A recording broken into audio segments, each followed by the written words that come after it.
Lah rek kono dapur MBK di jero gunung berapi. Kowe kabeh tak kepikiran gak sih gunung ketokane meneng ae ujug-ujug meledos karo brucul lava nganti totok ndidi. Lah kok iso?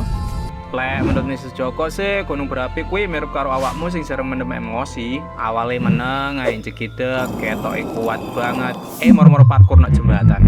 Dadi ngene rek nek jero gunung kuwi ana dapur magma panas. Duduk dapur MBK lho ya. Nah, tekanan kuwi gas karo magma iki suwi-suwi numpuk nek jero gunung berapi. Yen tekanane terlalu kuat di sampai ra kuat ditahan garai awas awas cit keluar. Gunungnya meledos. Lek dipikir-pikir yo, ternyata bumi kuwi yo duwe batas kesabaran rek. Semakin suwi tekanan sing dipendam, letusane yo tambah kuwedi sisa. Makane gunung berapi kuwi surem, dhek meneng duduk berarti aman. Mirip karo inflasi rupiah sing awali ketok sithik, suwi-suwi yang dirasano yo krasa pisan. Dadi intine rek, gunung berapi kuwi meledos pola tekanan panas teko jero bumi sing terus numpuk akhire metu. Kaya kanggo awakmu kabeh sing saiki akeh masalah lek iso diomongno karo wong sing terdekat ben gak parkur nek sembarang pangget. Aja gawe tren elek iki dadi budayane awak dhewe, padha jaga satu sama lain. Sun.